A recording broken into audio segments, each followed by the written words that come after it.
दोस्तों, क्या आपने कभी सोचा है कि पागलपन किसे कहते हैं। हम एक ऐसे समाज में रहते हैं जहां बेहद ही तीक्ष्ण बुद्धि वाले लोगों को भी पागल करार दे दिया जाता है। थॉमस एडिसन को उनकी स्कूल टीचर ने मूर्ख और पागल करार देकर ही स्कूल से निकाल दिया था। लेकिन अगर आज हम रात के डरावने अंधेरे को दूर कर पाए हैं तो थॉमस एडिसन के बल्ब के आविष्कार के बदौलत ही संभव हुआ है। भौतिकी के सबसे महान वैज्ञानिक अल्बर्ट आइंस्टीन को भी उनके सहपाठी कभी मंदबुद्धि और पागल ही कहते थे। यानी जो लोग हमारे जैसे आम इंसानों की तुलना में कुछ अलग सोच रखते हैं, हम उन्हें पागल कह देते हैं। इस हिसाब से पागलपन की कोई निश्चित परिभाषा नहीं है।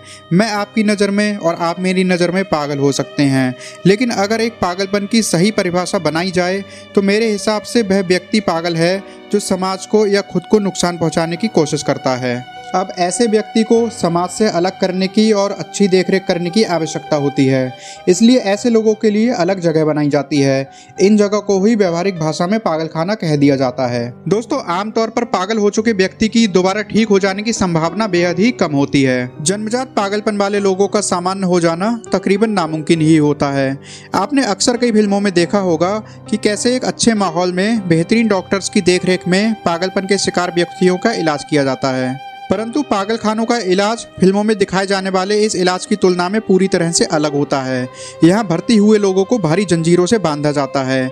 एक घने अंधेरे में उन्हें कई दिनों तक रखा जाता है। ये कमरे इतने छोटे होते हैं कि यहाँ उनके लेटने की जगह भी पर्याप्त नहीं होती और उन्हें बैठे बैठे ही सोना पड़ता है।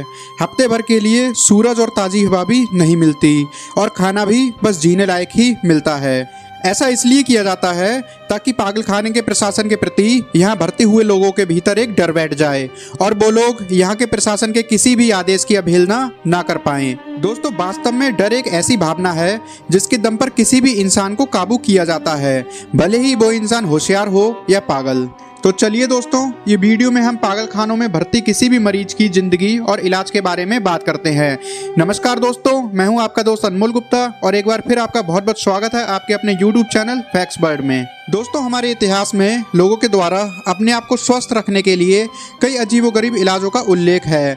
जैसे ऑस्ट्रेलिया के लोगों का विश्वास था कि भेल की चर्बी खाने से गठिया रोग ठीक हो जाता है। प्राचीन मिस्रवासी सोचते थे कि मगरमच्छ का गोबर गर्भ निरोधक का कार्य करता है और रोमन काल में लोग पेशाब पीते थे ताकि उनके दांत साफ और मजबूत रहें।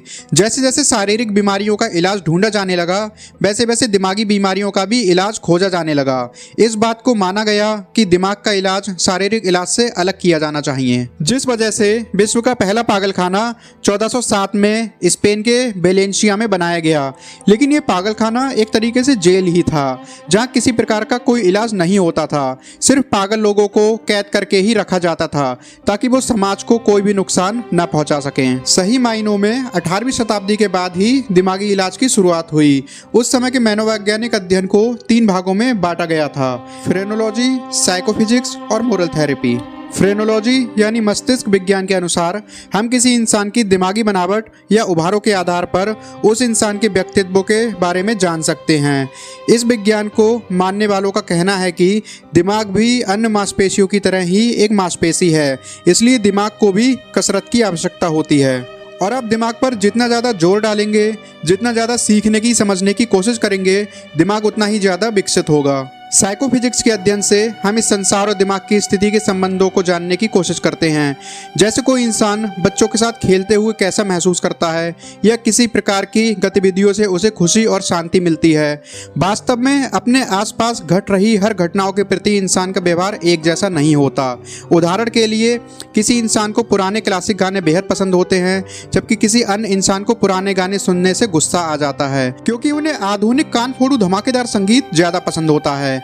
वहीं मोरल थेरेपी वाले मनोचिकित्सकों का मानना है कि दिमागी बीमार लोगों को हम अच्छे और दयालु भरे व्यवहार से ही सही कर सकते हैं। हमें उनकी समस्याएं सुननी चाहिए और उन समस्याओं को सुलझाने में उनकी मदद करनी चाहिए। दोस्तों, जब भी कोई इंसान असामान्य व्यवहार करता है तो उसे पागल समझ लिया जाता है, लेकिन उस व्यक्ति से असामान्य व्यवहार के पीछे के कारणों को जानने की कोशिश नहीं की जाती। दोस्तों, दिक्कत ये है कि एक और हमारा मानना है कि पागलपन के शिकार लोगों को बेहतर देखरेख और अच्छे व्यवहार की आवश्यकता होती है, लेकिन जैसे जैसे दुनिया भर में पागलखाने बढ़े और इन पागलखानों में मरीजों की संख्या भी बढ़ना शुरू हो गई, तो वहाँ के मौजूदा डॉक्टरों पर भी दबाव पड़ने लगा कि उन मरीजों को जल्द से जल्द सही करके उनके घर भेज दिया जाए, जिस वजह से डॉक्टरों ने मरीजों के ऊपर नए नए प्रयोग करना शुरू कर दिए, जिनमें से ज़्यादातर प्रयोग मरीजों पर गलत ही साबित हुए।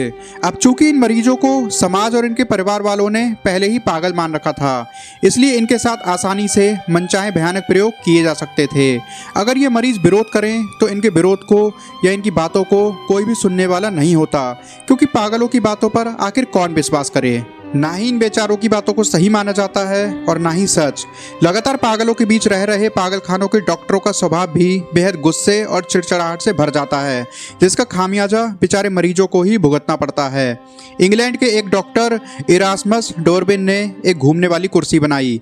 इस कुर्सी पर पागल मरीजों को बैठाकर तब तक बेहद तेजी से घुमाया जाता था जब तक वो मरीज उन डॉक्टरों की बात नहीं मान लेते थे।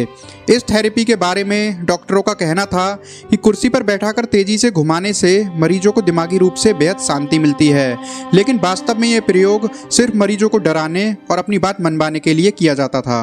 जैसे जैसे हम 20वीं सदी में आए तो मरीजों को बिजली का झटका देने की शुरुआत हो गई। दोस्तों, हम इंसानों को एक जोरदार झटका देने के लिए 100 मिली एम्पियर ही काफ़ी होता है। इतना करंट एक आदमी की मांसपेशियों को लकवाग्रस्त कर सकता है, लेकिन पागलखानों की शॉक थेरेपी में 1600 मिली एम्पियर का प्रयोग होता है। इतना तेज झटका किसी इंसान के दिमाग को बुरी तरह से झंझोर देता है। दिल की धड़कन एकदम से बहुत अधिक बढ़ जाती है, जिस वजह से कई बार मरीज इसी थेरेपी के कारण दिल का दौरा पड़ने से मारे जाते हैं। मरीज शोर ना मचाएं, इसके लिए उनके मुंह में कपड़े ठूस दिए जाते हैं, और जो मरीज ज़्यादा शोर मचाते हैं उन्हें नशे की दवाई दे दी जाती है। मरीज रोते हैं, गिड़गिड़ाते हैं, मदद मांगते हैं, पर उनकी सुनने वाला कोई नहीं होता। वास्तव में ऐसे माहौल में किसी अच्छे खासे व्यक्ति को भी भेज दिया जाए तो वो व्यक्ति भी कुछ समय बाद पागल ही हो जाएगा। 1893 में नेली ब्लायन, एक अमेरिकी लेखिका, न्यूयॉर्क के पागलखानों में भर्ती औरतों पर हो रहे अत्याचारों के बारे में जानने के लिए खुद पागलपन का नाटक करके पागलखाने में भर्ती हो गई। नेली ब्लायन को पागलखाने में अपनी उम्मीद से भी ज़्यादा बुरे हालात देखने को मिले। यह मरीजों को गंदा खाना और पानी पिलाया जाता था और बैलों की जगह बैलगाड़ी से बांधकर उस गाड़ी को खींचने के लिए मजबूर किया जाता था। धूप में लगातार 12-12 घंटों तक उन्हें खड़ा रखा जाता था। गेहूं और चावल जैसे अनाजों को एक बाल्टी में मिक्स कर दिया जाता था और मरीजों को इन मिक्स हो चुके गेहूं और चावल के दानों को फिर से अलग करने का कार्य दिया जाता था। इस कार्य में अगर कोई गलती हो जाती तो उन्हें घातक सजाएं दी जाती थीं। पूरा दिन पागलखानों के गलियारों में मरीजों के चीखने की आवाज़ें गूंजती रहती थीं। जो मरीज ज़्यादा चिल्लाता उसे तुरंत ठंडे पानी के टब में लिटा दिया जाता था। ठंडे पानी के टब में मरीजों को लिटाने के अमानवीय तरीके को हाइड्रोथेरेपी नाम दिया गया। ये तरीका आज भी दुनिया भर में इस्तेमाल किया जाता है। डॉक्टरों का मानना है कि इस तरीके से दिमागी रक्त प्रभावित होता है, जिस वजह से मरीज की सोचने समझने की शक्ति में बढ़ोतरी होती है।